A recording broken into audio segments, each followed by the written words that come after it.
ओम नमो भगवते वासुदेवाय। ओम नमो भगवते वासुदेवाय। ओम नमो भगवते वासुदेवाय।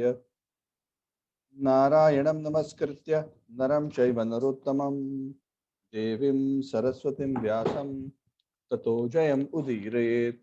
नष्टप्रायेषु भद्रेषु नित्यं भागवत सेवया भगवती उत्तम श्लोके भक्तिर्भवति नैष्ठिकी।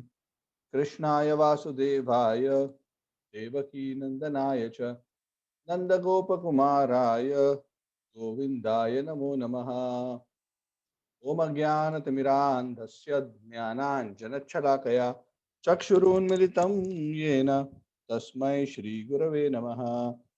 श्रीचैतन्यमनोभीष्टं स्थापितं येन भूतले स्वयं रूपः कदा मह्यं ददाति स्वपदान्तिकम्।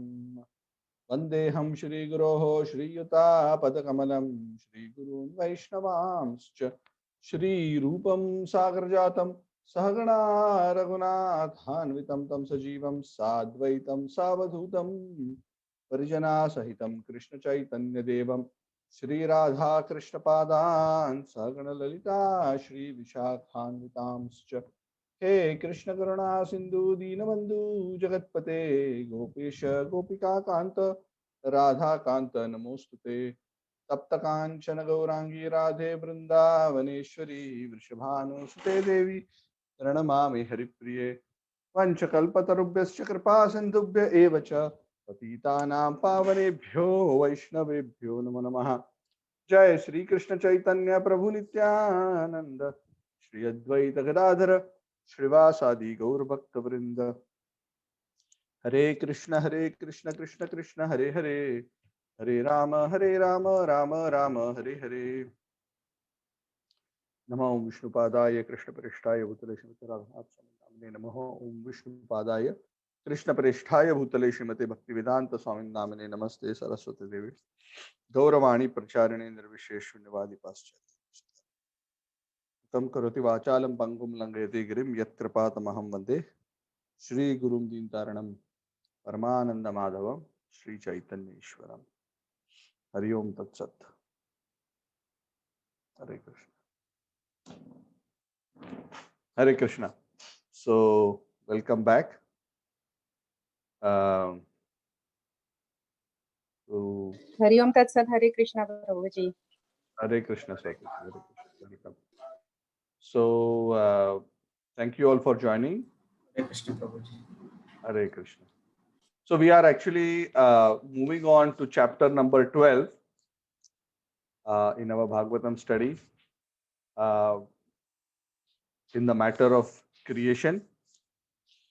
As we discussed, the third canto is predominantly about creation. Of course, the second canto was more about the primary creation. The early part of the third canto covered initially primary creation, and now we're talking about the secondary creation, Visarga, Sarga and Visarga. The primary creation constitutes the fundamental building blocks of material existence. These building blocks cannot be created by any creation of God. They are created by God himself. They are the very basis for all other creations, and the Lord's direct or very active participation is very important. So after those initial building blocks have been created, these include the elements, they include the senses, the sense objects, and the devatas for the senses, the controlling deities. And then Brahmaji is created. And then Brahmaji, we went through the last few chapters of how Brahmaji is empowered by the Lord in the matter of creation. Brahmaji performs austerities.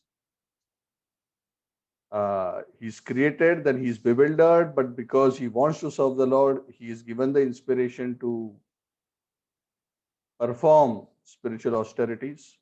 And he performs, and then the Lord blesses him with a revelation of knowledge. And then Brahma is truly feeling blessed, and he glorifies the Lord and seeks further blessings from the Lord for the process of creation. Subsequent to which, Brahmaji actually takes up the process, the detailed process of creation, which essentially involves two things, two steps. Actually, there are four steps, but broadly, uh, uh, two types of activities. One is creation of the various planetary systems, and second is ensuring that the planetary systems are populated with all the species. So,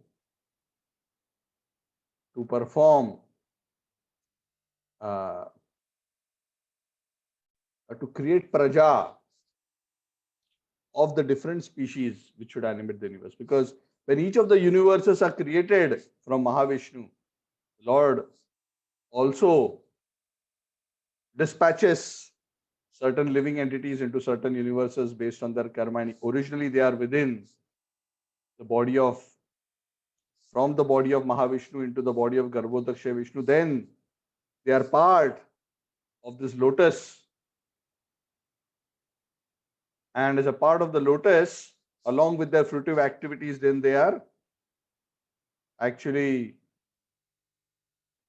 uh, populated into different species of life by the arrangement of Brahmaji.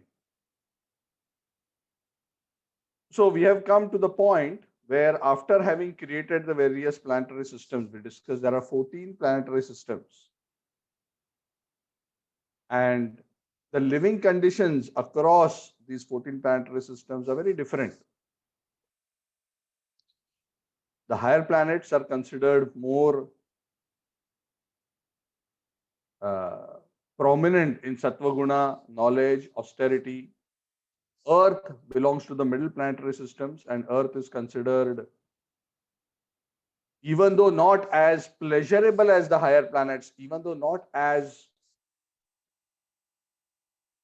materially peaceful as the higher planets, but still Earth as a middle planet is actually considered very important. In fact, the scriptures say life on Earth is the biggest blessing. People on Earth want to go to heaven, but people on heaven, they want to come to Earth. Yeah, correct. Just like people who are in villages having a nice, peaceful, enjoyable life, they get excited by the sparkle of the city and they want to come to city. But once they come to city, they realize, oh, there is so much of shine, but there is so much of misery behind the shine. So then people in the city want to go back to villages, to a natural life. But it's a fact, because the scriptures very clearly say that Earth is the best place to take birth, especially in the age of Kali Yuga. Generally also, but especially in the age of Kali Yuga. And the reason for that is, Earth is ideally suited for spiritual advancement. And ultimately, the whole purpose of material creation is spiritual advancement. People think, because of their illusion, they think that the purpose of material existence is to enjoy as much as possible and improve one's material condition. But the Bhagavad, the topmost scripture, says no. Tapo divyam putraka yena sattvam shuddhaye yasmat brahma saukhyam tanantam. The aim of human form of life is Brahma Saukhya, experience of the real spiritual nature of the self, which is eternal, full of knowledge, full of bliss.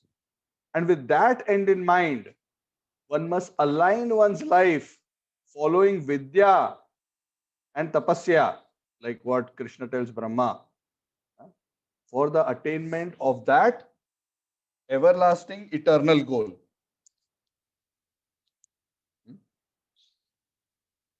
Krishna has been telling Arjun in the Gita, and of course in the Bhagavad, he's telling Lord Brahma that the ultimate purpose of life is to come to that realization, not just to improve your material condition. Because no matter how much you improve your material condition, A Brahma Bhavana Loka Punar Avartino Arjuna Mam Upetya to Kaunteya Punar Janmana Vidyate. Even if you go to the higher planets, even if you go to the higher planets, it is only a temporary shift of location. It is not a permanent change. The example given in the scriptures is just like you go for a picnic. Yes, nowadays we are hankering to go for picnic. Huh? In Malaysia, in December, so many people went out for holidays and it created a disaster. People were so fed up of the restrictions of not traveling anywhere and everybody let loose. And so many cases of COVID-19 have cropped up because of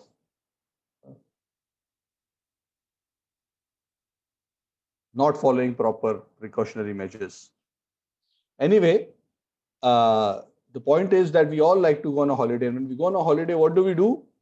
We go far away to a place where we can enjoy without trouble. And we spend money so that we can live more comfortably than what we live usually. We can eat more opulently than what we eat usually. We can enjoy more than what we enjoy typically back home. But all this is possible only if we have money. Yeah. Money. If you don't have much money, then we will have to, book a very simple premise, maybe a hostel. If we have more money, we can probably book a 3-star hotel. If we have more, a 4-star, otherwise 5-star, otherwise 7-star. It all depends on our ability to pay. So similarly, there are 7 planetary systems above the earth. Bhur, Bhuva, Suhal, Chanar, Mahar, Tapo, Satya. The more we can pay, the more higher we can go.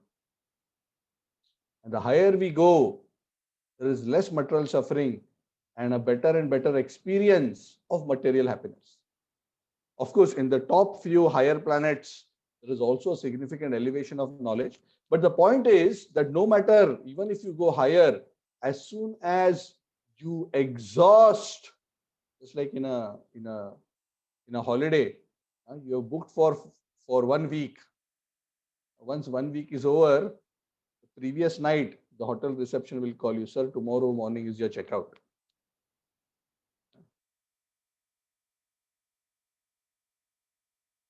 If you can afford to pay more, you can extend. But if you cannot afford, you have to go back to your home, continue your work, earn more money, and then again go on a holiday. Isn't it?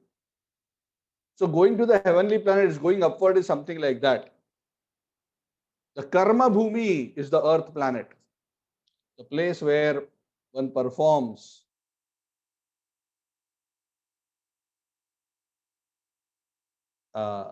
activities both to acquire material piety and also for spiritual piety.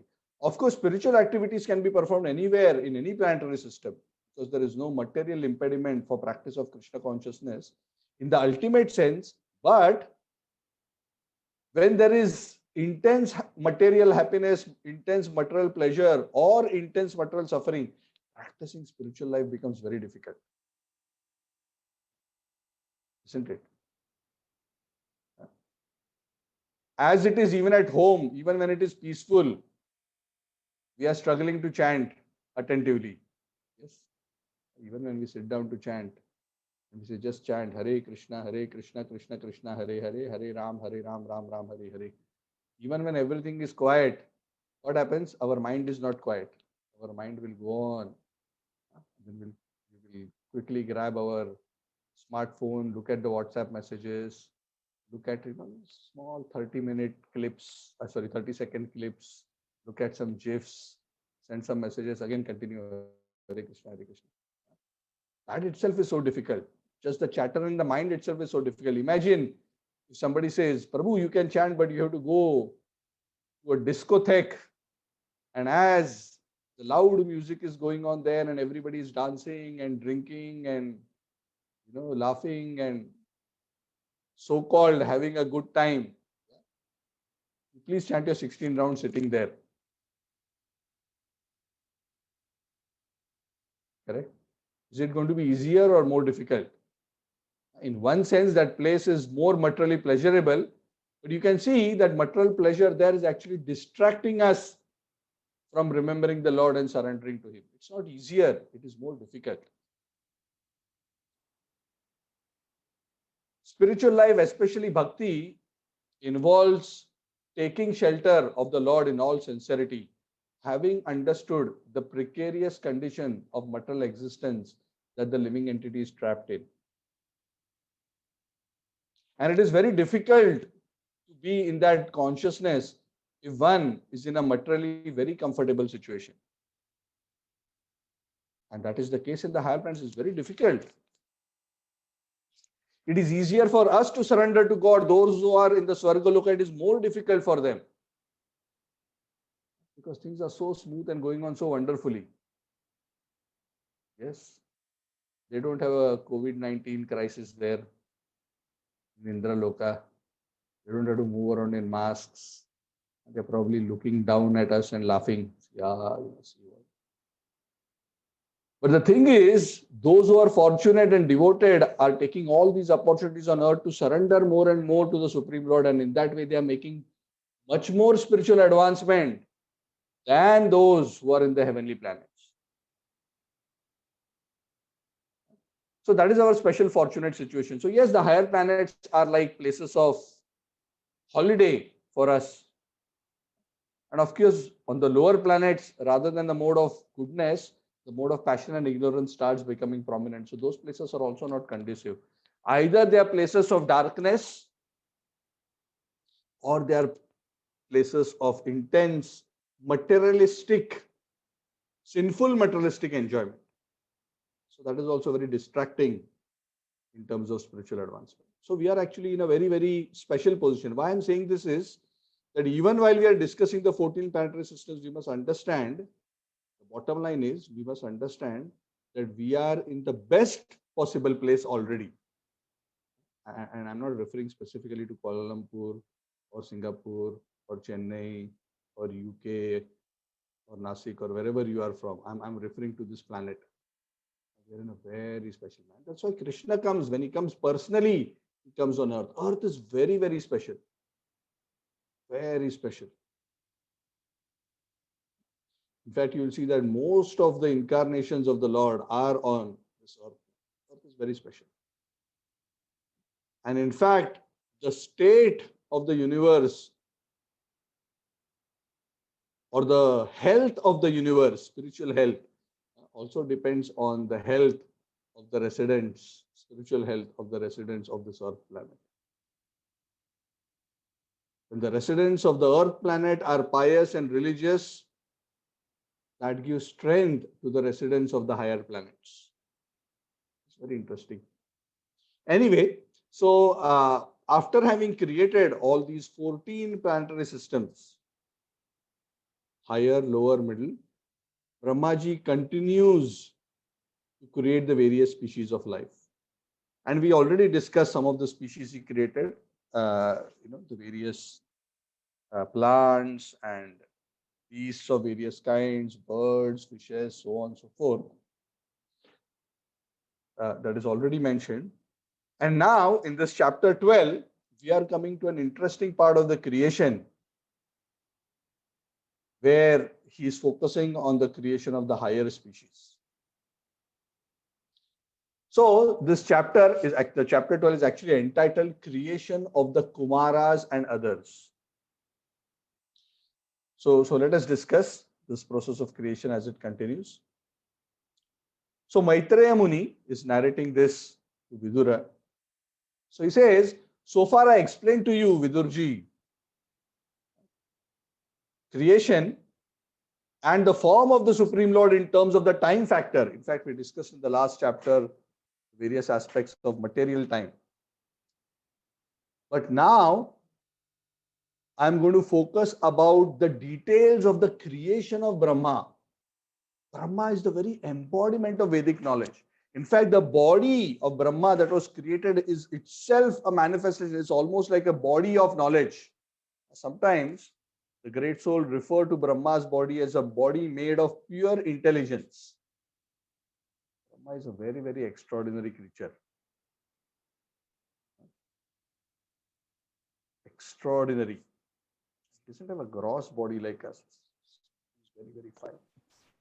And is equipped with all the knowledge, both material and spiritual, to manage the process of creation and to support creation and its related activities. So it is said in the process of creation,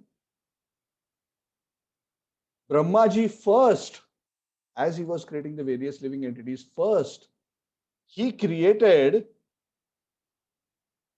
certain aspects of ignorance. This is something very interesting.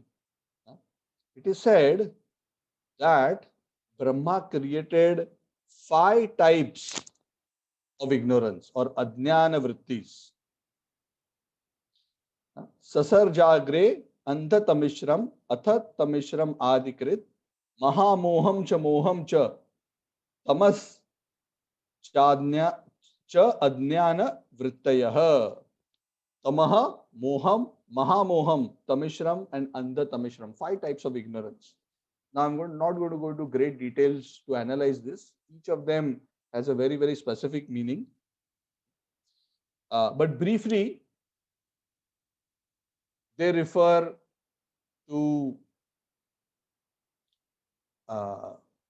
ignorance related to self-deception, ignorance related to a sense of death, ignorance related to anger, which comes after frustration, ignorance of a false sense of ownership, ignorance of a false bodily conception that I am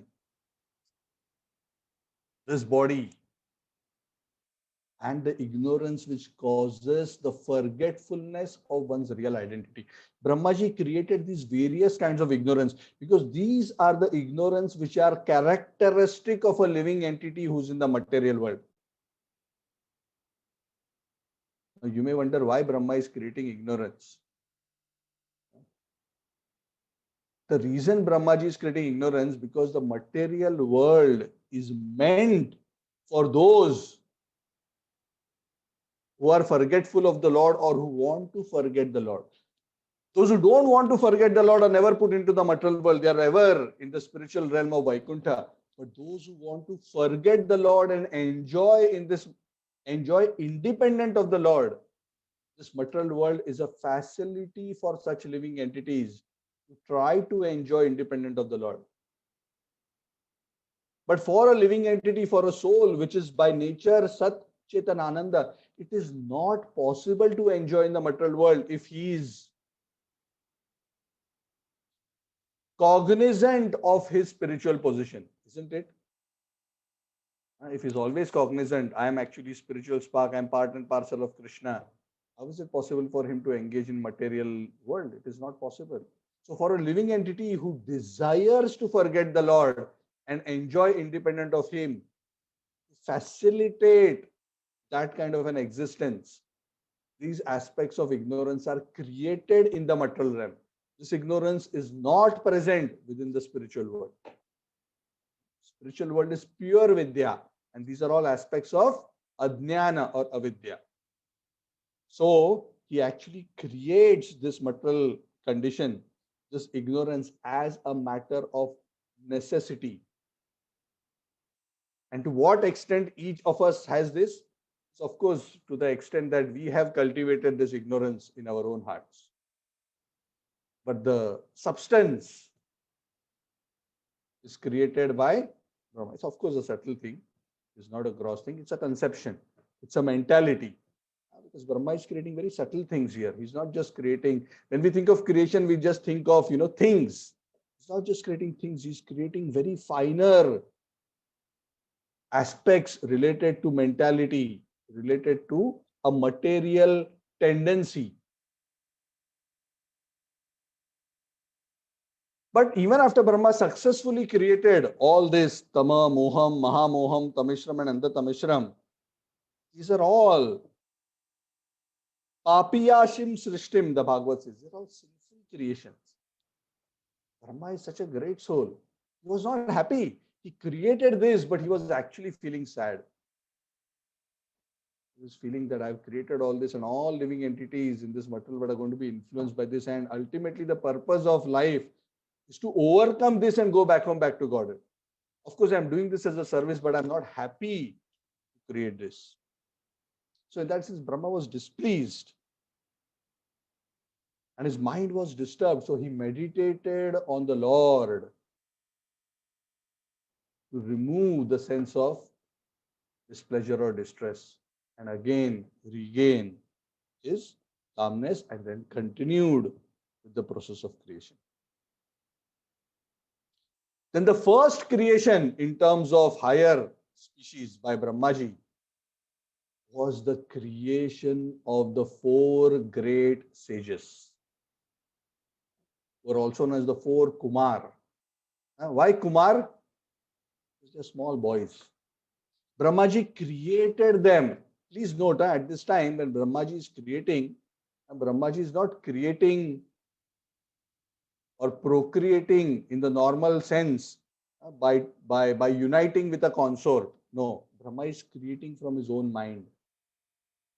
From his subtle body, he's creating. He has such power that he can actually create living entities, create their bodies and impregnate those bodies with the souls who have the right karma for those bodies. So he creates these four Kumaras.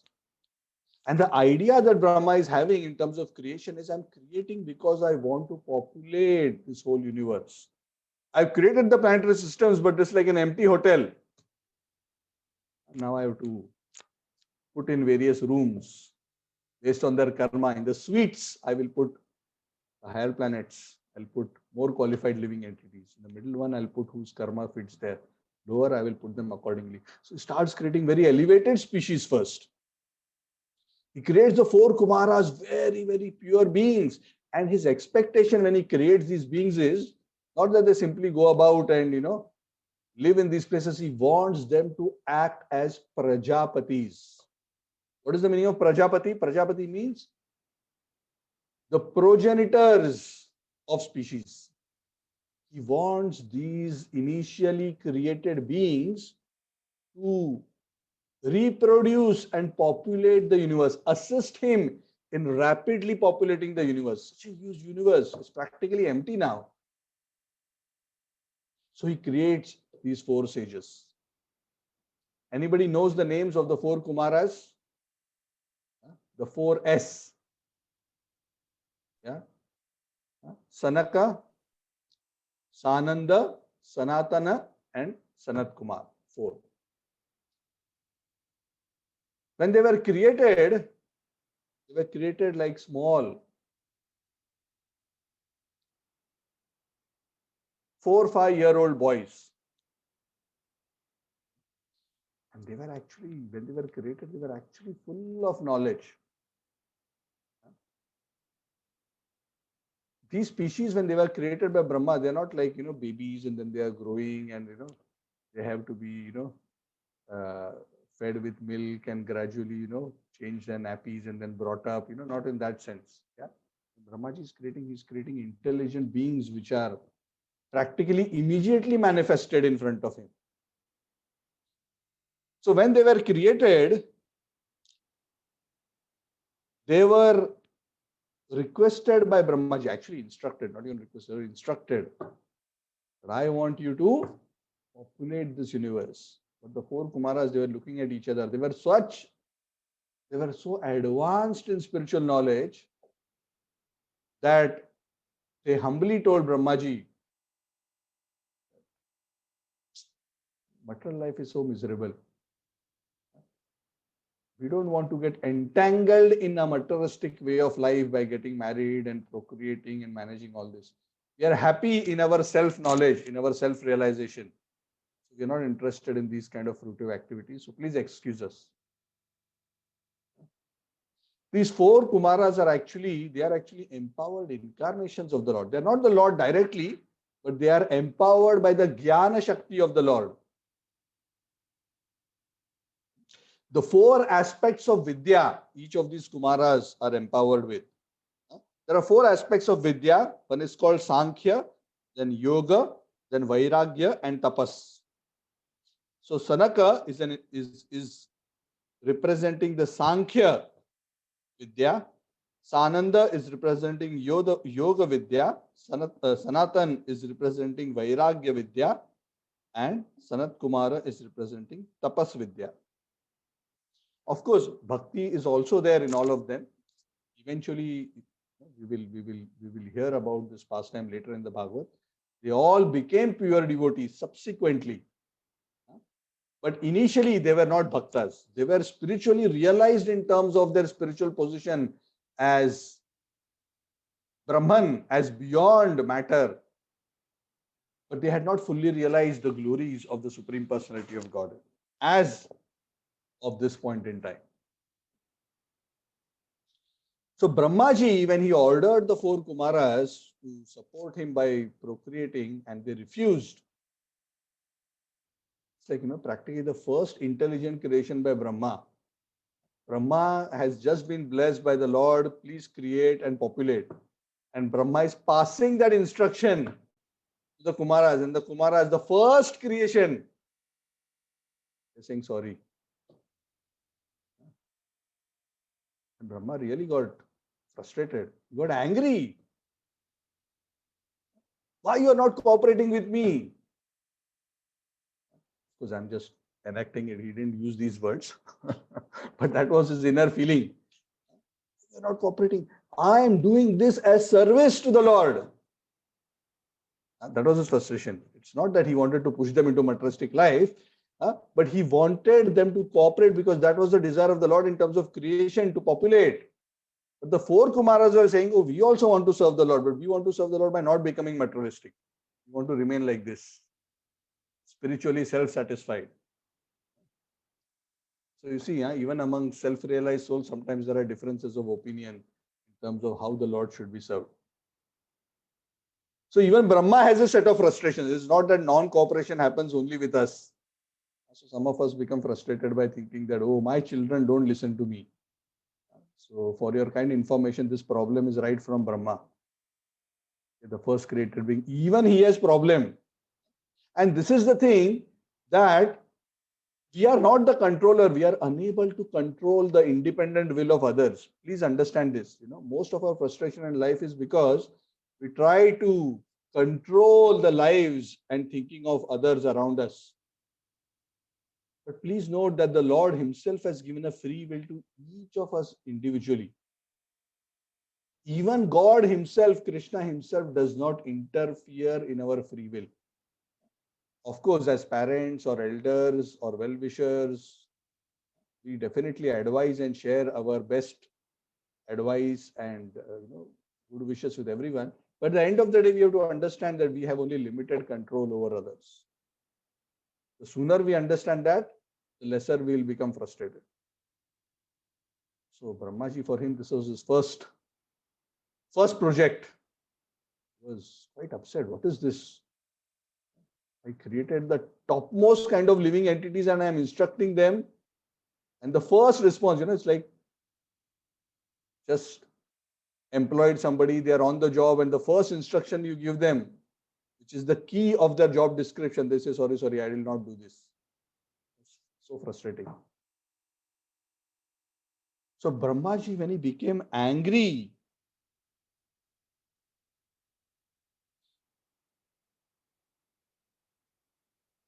he was trying to control his anger because he didn't want to show and display. And something interesting happened. Brahma was trying to control his anger with his intelligence, but that anger got focused. It all came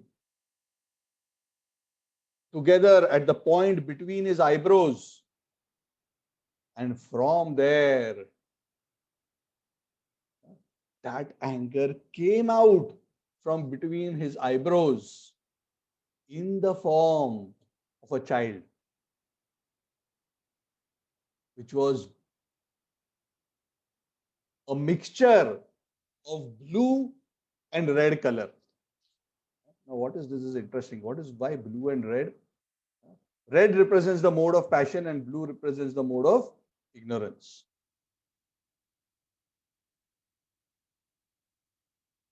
So this child came out, which was the personification of anger.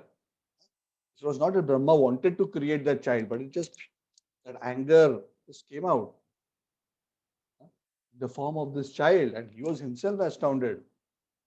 What is this that I have manifested almost unwittingly? And as soon as this child came out, this child began to cry. And he started addressing Brahmaji. He says, "Oh Vidhi, the maker of destiny." Vidhata, Brahma is also called as Vidhata. Vidhata means he who makes everybody's destiny. "Oh teacher of the universe, I have been created. Now please give me a name and please tell me where I should stay." So Brahma was also a bit astounded, but then he pacified the child. And he said, "Okay, okay, don't cry. I will also settle your problem. Now you have got created, so I have to settle your problem. I will do as you desire. I will start by giving you a name." Then Brahma said, "You are actually very extraordinary. You are the chief of all the devatas. You are Mahadev. And that is why I am giving you the name Rudra." All the people will call you by the name Rudra. Because when you were born, you were crying. Rudra means he who cried. So you are given the name Rudra. And where all you can stay? Because you are the personification of this anger. "Oh my dear boy, I have selected for your residence the following places." What are those places?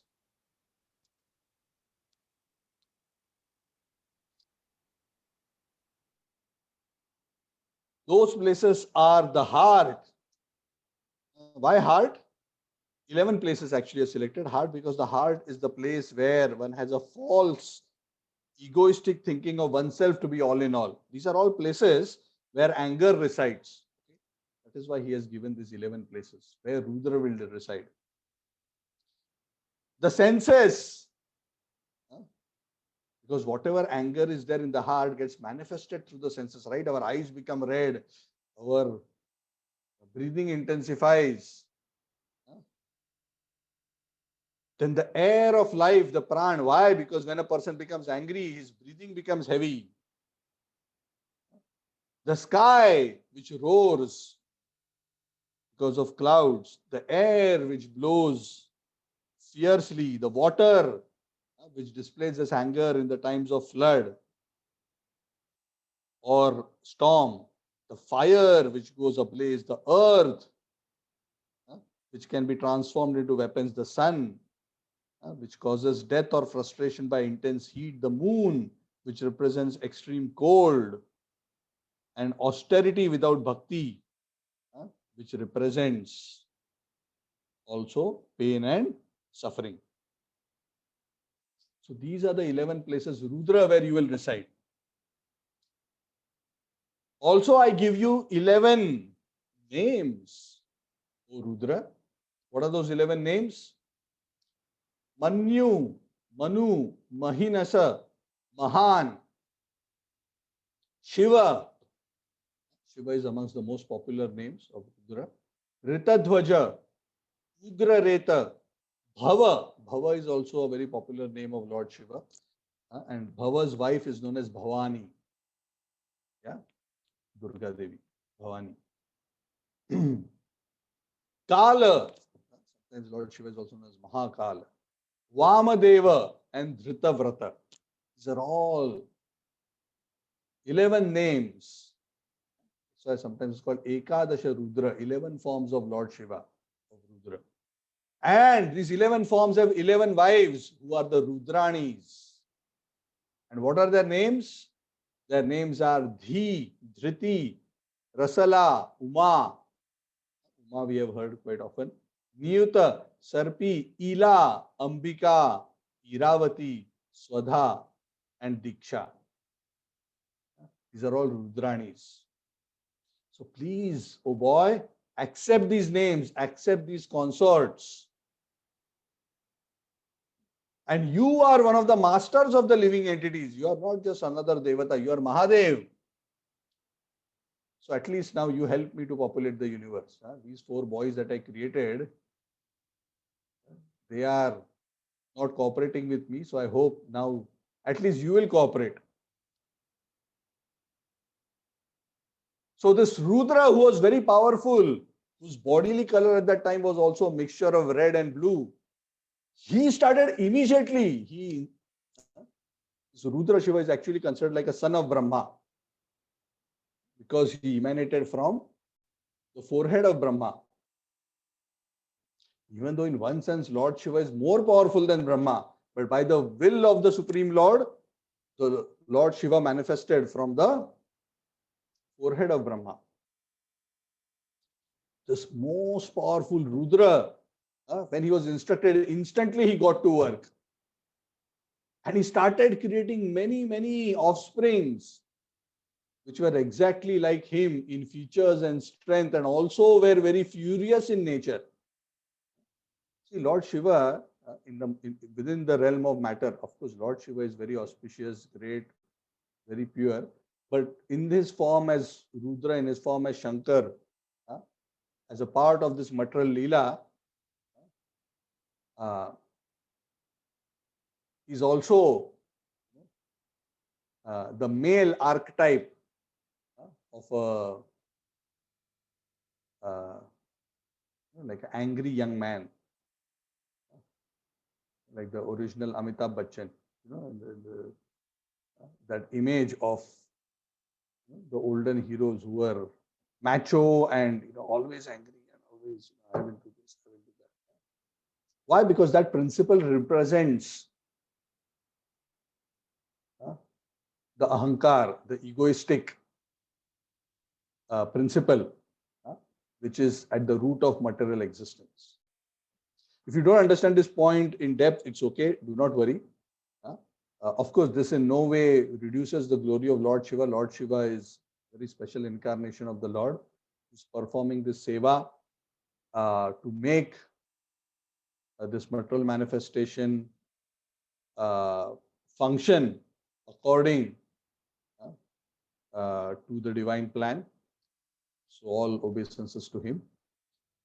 So he starts creating all these species, and all these species who are created are also very angry and fierce and powerful. And actually they start creating a chaos in the universe. They start populating everywhere and creating chaos and destruction. And Brahmaji is like, he hits his hand on his head and he said, oh, this is not what I intended. When I told this Rudra, please populate the universe, he's creating chaos.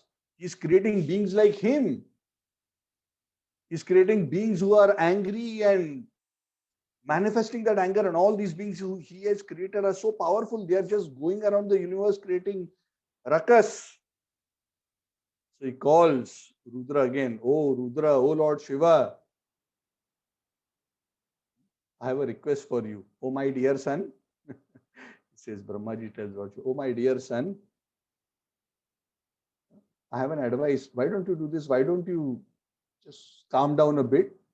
Thank you for whatever you have done so far. But can you just peacefully sit down somewhere and do some tapasya, do some penance? This kind of penance will be auspicious for all living entities. It will be good for you also. And if you keep like this, then I think the rest of my plan will go on well. And this penance is such that by this penance one can even approach the Supreme Personality of Godhead, who's within the heart of every living entity.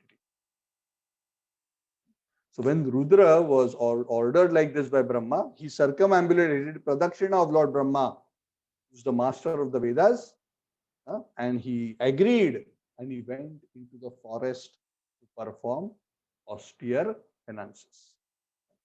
That is why you will see Lord Shiva always performing austere penance, even up to this time. He's always performing austere penances. And all the while, he's meditating on the Lord within the heart. Of course, Lord Shiva is an incarnation of the Lord, but because he's a special incarnation of the Lord who is associated with the material energy, he meditates on the transcendent Lord who is his source. And in that meditation, he derives the supreme bliss.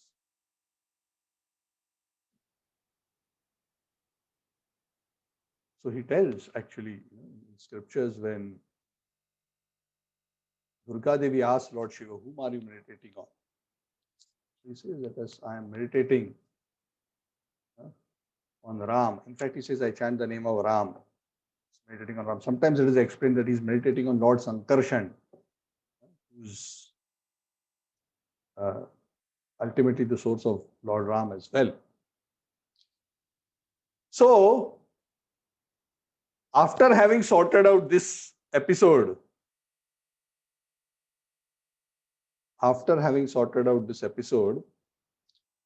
Brahmaji continued the process of creation. So far his two efforts were not quite fully successful. First children, the four Kumaras, they refused. Second one, obliged but created a ruckus.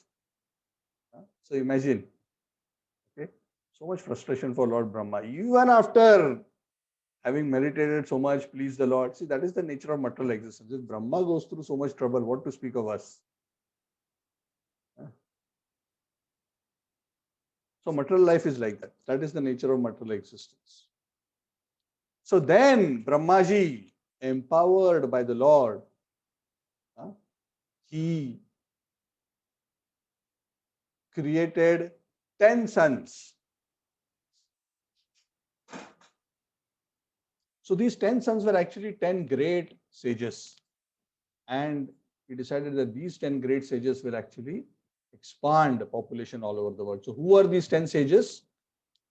They are Marichi, Atri, Angira, Pulastya, Pulaha, Kratu, Bhrigu, Vasishtha, Daksha, and the 10th son was Narada. If you remember Narada, we discussed about Narad Muni in the first canto. Remember how Narad Muni was the son of a maid servant, and he left home, he surrendered to the Lord, then finally he gave up that life. Then it is mentioned there that later he was born again as the son of Brahma when he became Narada. So this is the point, that Narada was created. So that means the story previously was from a previous kalpa of Narada's previous life.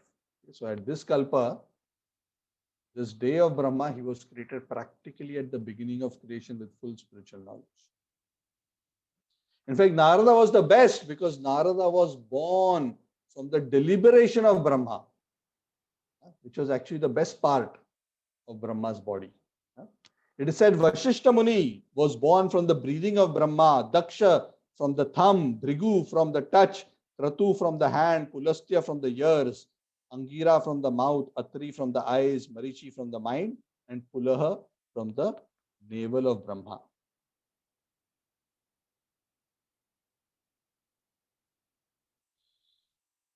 Then, after having created this, 10 sages,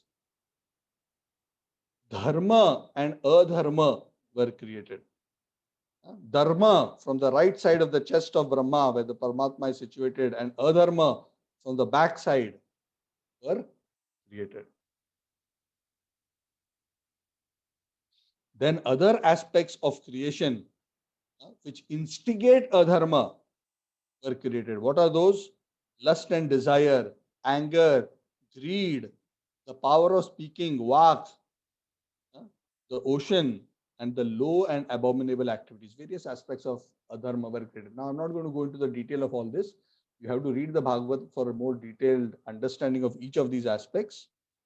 And then it is said that he also created the sage Kardama Muni,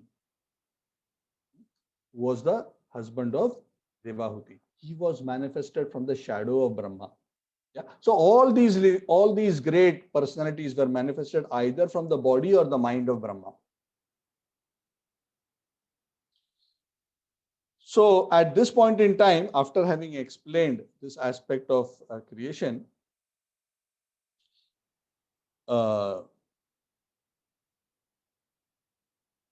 Maitreya Muni tells Vidura that I have also heard that there was one episode at this point in the creation that Vak was created, this Vak Devi who was created, the power of speech was created by Brahmaji, who was born from his body. It is said, and I have heard like that, that Brahma was actually attracted to her. Even though she was not attracted to Brahma, but Brahma became attracted to her. So that was quite surprising. And all these great sages who were created by Brahmaji, they all were a bit surprised that Brahmaji is influenced by the mode of passion in the form of this attraction. And they actually humbly told Brahmaji, Brahmaji, you must control yourself. This is not right. So Brahmaji, having been requested like this by these great sages, he actually became embarrassed because he had only created the sages, and Vak Devi also he had created. So he also felt that, yes, like the sages are saying, I am the embodiment of dharma. I must set the right example. I must control my mind and senses. So Brahmaji felt repentant for this kind of mentality, and it is said he gave up this kind of mentality. In fact, the Bhagavad says he gave up his body. Of course, the giving of the body doesn't mean he died. He actually gave up this kind of mentality and purified himself from this mentality. And the sages were satisfied. So,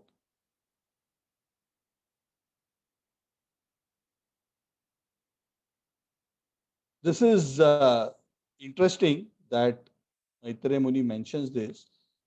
And why this episode is mentioned is because one must understand that the power of the material energy of the Lord is so strong, that even living entities in this material world who are extremely powerful, extremely knowledgeable,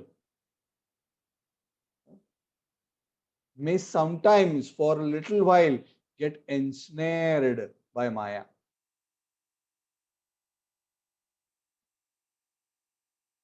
That is the power of this Mahamaya potency of the Lord. And that is why Devatas like Brahma and Lord Shiva, because even though they are great personalities and even though they are incarnations of the Lord, because they are in direct control with the modes of passion and the mode of ignorance for the purpose of creation and destruction, respectively, the power of the material energy is such that sometimes it influences their consciousness, and there are such effects seen because of that contact. It's the power of material energy. That's why Krishna says in the Bhagavad Gita, Mama Maya Duratyaya, this divine energy of mind comprising the three gunas, Sattva, Raja, Tama, is very, very difficult to overcome. So how to overcome it? Mama eva ye prapadyante mayam etam tarantite. Only those who take full exclusive shelter of me can cross over the material energy. Because Lord Vishnu, Lord Narayan, Lord Krishna has no contact with the material energy. He is the transcendent Lord.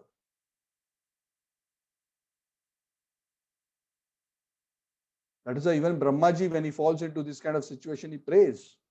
Even Lord Shiva, when he meditates on the transcendent Lord. In fact, Brahmaji, we discussed in the previous verses, that is the advice he gives him. What was that advice? He advises him that please, O Rudra, O Shiva, Please perform austerity so that you will achieve all auspiciousness by your meditating on the Lord. You can give blessings and happiness to all the living entities. And you can also quickly know the transcendent Lord. And I will be able to recreate the universe as before. So Lord Shiva also accepted that advice. So that is why the only true way to remain always disinfected from the gunas, material qualities, is to always remain absorbed in the remembrance of the Lord. And how to always remain absorbed in the remembrance of the Lord?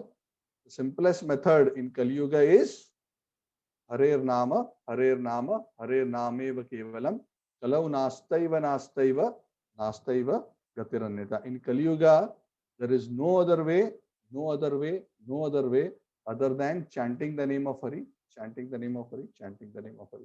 When we absorb our consciousness in distinctly uttering the names of the Lord and in carefully absorbing our consciousness in hearing that name, because the name is spiritual, our consciousness becomes spiritually absorbed. When the consciousness is spiritually absorbed, it becomes nirguna, free from the three modes. And even when one may be engaged in so many other activities in the material world, one is never affected by the gunas, even though externally one may be performing activities which may typically be classified as activities which are typically in the mode of passion, ignorance, or maybe even the mode of goodness. And that is what Krishna tells Arjuna also in the Gita. Fighting of a Kshatriya is the mode of passion. Killing is actually a mode of ignorance. Me, thinking about me as a seva for me, then you will be transcendent. You will not be affected. So that is the advice which is consistently given across the scriptures. That transcendence to material consciousness is possible by absorption of our consciousness in thoughts always. Shravanam Kirtanam Vishnu Smaranam Pada Sevanam Archanam Vandanam Dasyam Sakyam Atmani Vedanam. The Navavidha Bhakti process gives us the necessary tools, hearing, chanting, remembering, and so on and so forth, to always remain absorbed in a spiritual transcendental consciousness so that one doesn't fall prey to material consciousness. Of course, we don't criticize Brahma for this. We use this as a lesson.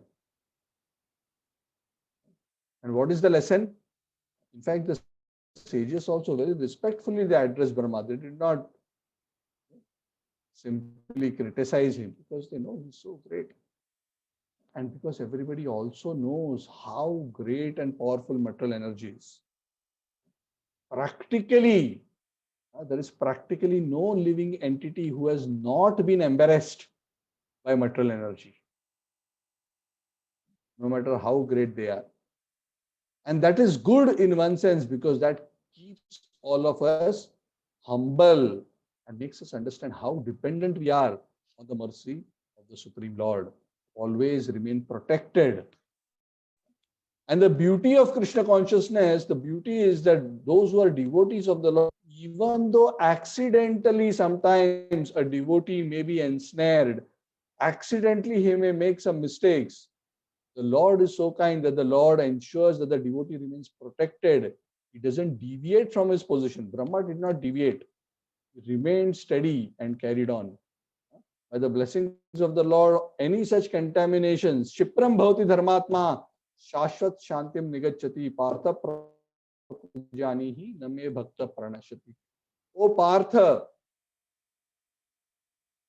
O Arjun, please understand, my devotee never perishes, is never destroyed. Even though he may accidentally make a mistake, very quickly he will be rectified because he is engaged in my devotional service. Shipram Bhavati Dharmatma, Shashvat Shantim Nigachati, Artha Pratijanihi, Name Bhakta Pranashati. My Bhakta is never destroyed. I personally protect him. Even if by force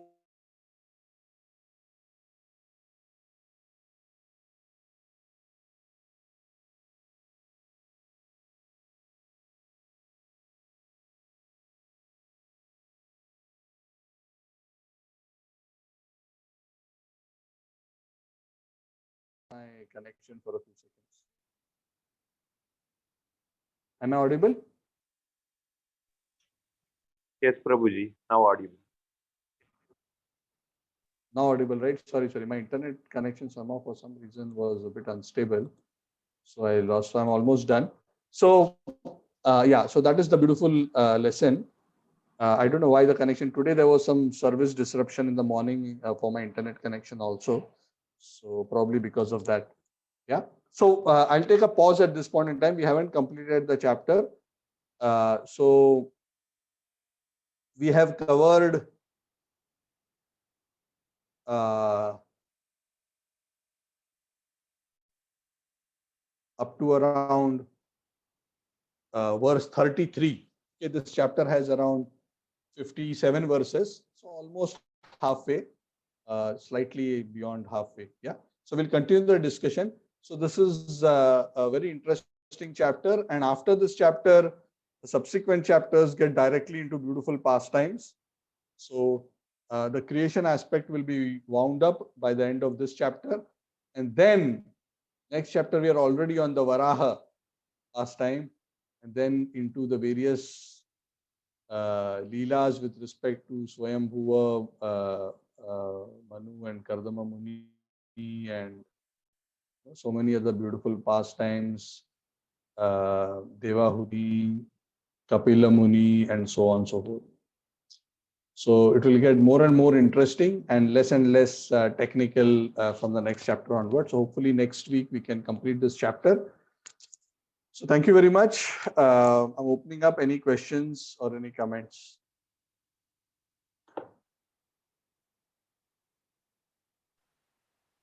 I see Hare some new Krishna, guests also, Prabhuji. so I'd like to welcome all those who have joined. Yes, Prabhu. Yeah. Who's that? Ask a question. Praveen Prabhu, Hare Krishna, Prabhuji. Praveen. Yes, Hare Krishna. Hare Yes, Krishna. Prabhuji, you Yeah, mentioned tell that, me. that we, when we try to, instruct someone, right? So they have their own free will and, they act according to that, right? But at the same time, we also learn from other, sources and, other lectures that it's also a responsibility for parents to teach their children about Krishna consciousness, right? And, give them that knowledge. So how do we make a balance between this? Like, we also want to instruct them or guide them in this matter, but, ultimately it's also sometimes their free will, right? So how do we make that balance that we don't get frustrated in this process?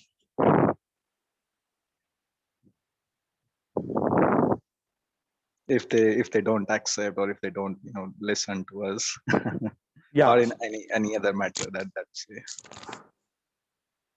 Yeah. So that is what Krishna says in the Bhagavad Gita, right? Karmanyevadikaraste ma phaleshu kadachana. Yeah. Ma karma phala heturbu mate sangosta pramani. What does that mean? That means that you can only perform your duty. You are not entitled to the fruit. You cannot demand and expect the outcome to be the way you want it to be.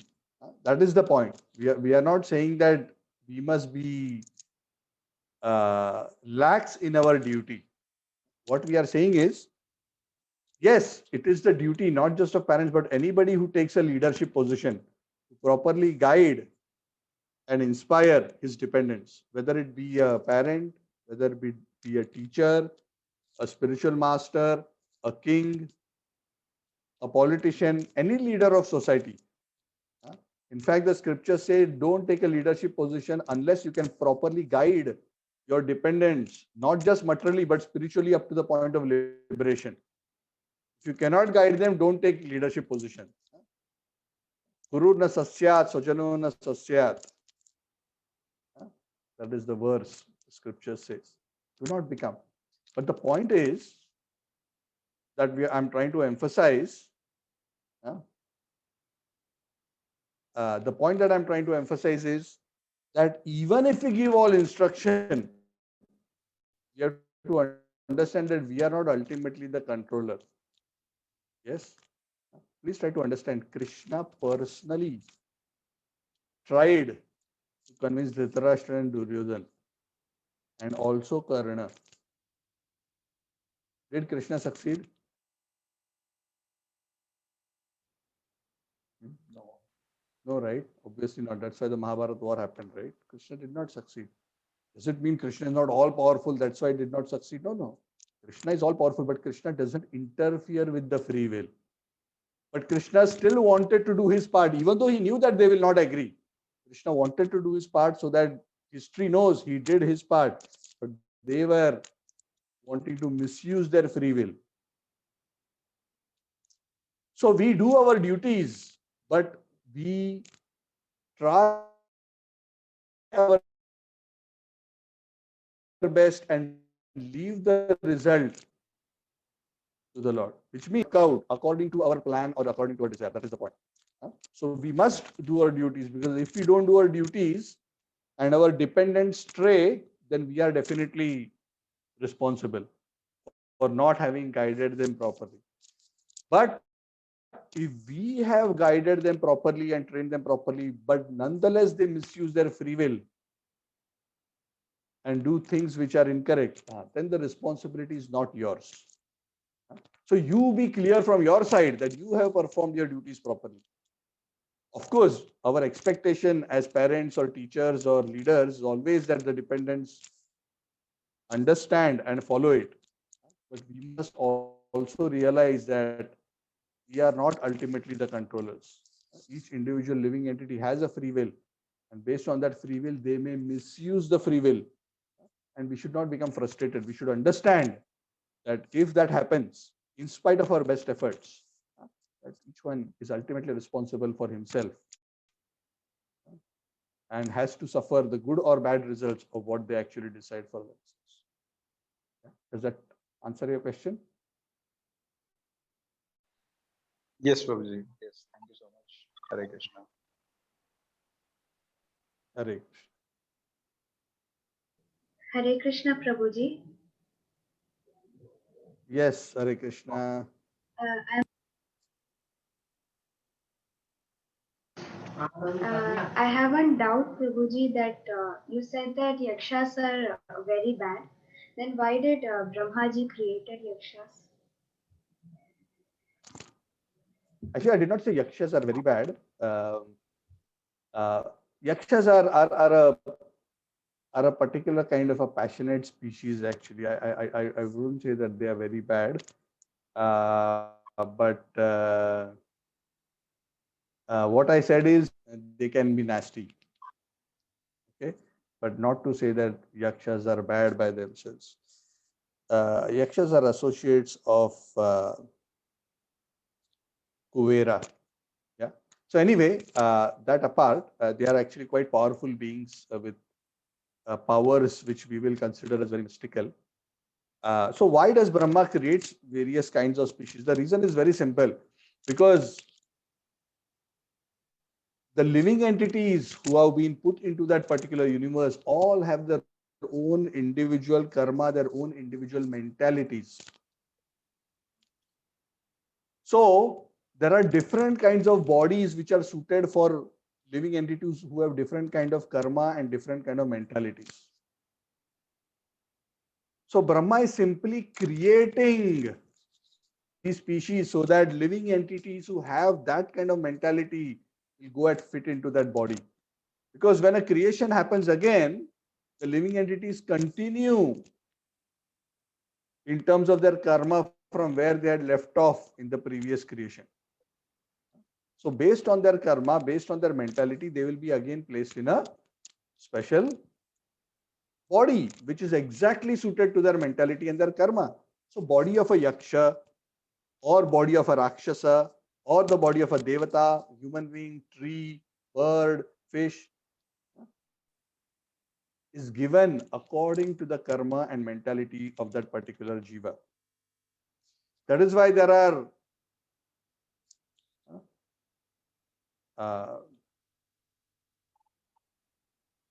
millions of species, 8.4 million species of life. And each of this body, each of these species is suited for a particular kind of mentality. You understand? So Brahma is not creating bad. But because there are living entities who have a particular kind of mentality, he also has to create a body to suit that mentality. That is the point.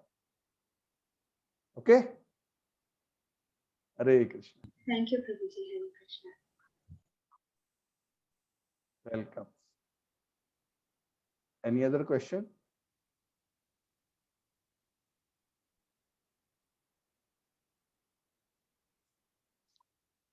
Upendra Prabhu, Dandavat. Hare Krishna. Hare Krishna. I Nice to see just Upendra wanted Prabhu to after a long add time. one thing to the answer of your first question. Haribo. Uh, Yes, yes. yeah, Please add. the best thing to do is to set an example for our children, and they see and they follow us.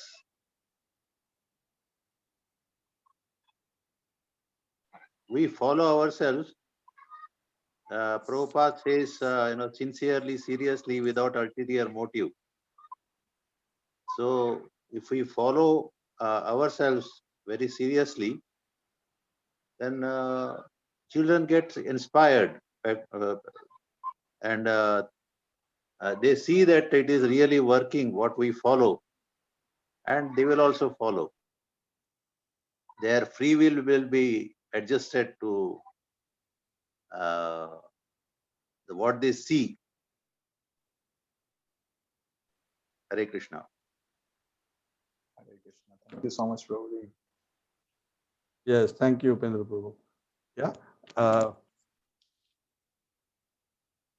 Sorry, Praveen Prabhu, can't hear you. No, I said thank you to Upendra Prabhuji. Thank you so much for your guidance. Okay.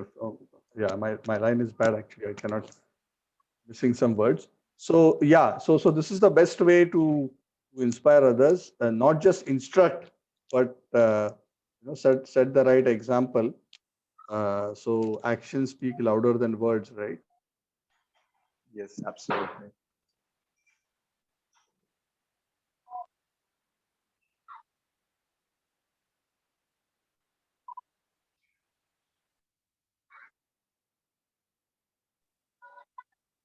Few seconds. Yeah. Okay, I'm back again.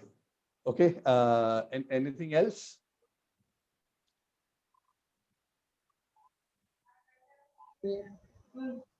Prabhuji, can I ask a question which is not related to the topic? Yes, Rishikesh, you can ask. Yes. Why is Jagannath in Jagannath Puri temple, the ice is very big? Sorry, you have to repeat the question. I didn't get your question. In Jagannath Puri, in the Jagannath temple, the Jagannath idol, why is it in a different shape than the normal Krishna idol? Oh, that's a very big question with a very big answer. You and I will have to sit up to midnight to answer that question. Yeah. So we will discuss that in detail one day. But basically, Jagannath is a very special form of Krishna. Jagannath is a form of Krishna where Krishna, who's in Dwarka, is feeling intense separation from the residents of Vrindavan and is absorbed in remembering his pastimes of Vrindavan. And in the ecstasy of that memory of the residents of Vrindavan and his Braj Leela, that in that particular form, Krishna's eyes become very big, his hands become frozen or they go inside his body. And that is why you see him in a form which is very different. It's because, he is, like sometimes, when we are stunned, how we become like this. Yes. So he's like that stunned. His hands have gone in and his eyes have become big. Something like that. Yes? Yes. So that is the short answer to your beautiful long question. So one day we'll discuss in detail. So there is a beautiful pastime through which the Lord manifests. But the essential tattva of Lord Jagannath is that of Krishna of Dwarka, who misses the residents of Vrindavan, headed by Srimati Radharani. Thank you, Prabhuji. Welcome. Hare Krishna. Hare Hare Krishna, Krishna. Prabhuji. Mendra Prabhu, you want to add anything? No, it's just a Mahabhav. It is called Mahabhav. He is in Mahabhav state. Yes. Yes. Mahabhav is in the greatest state of ecstasy, especially that of missing Srimati Radharani.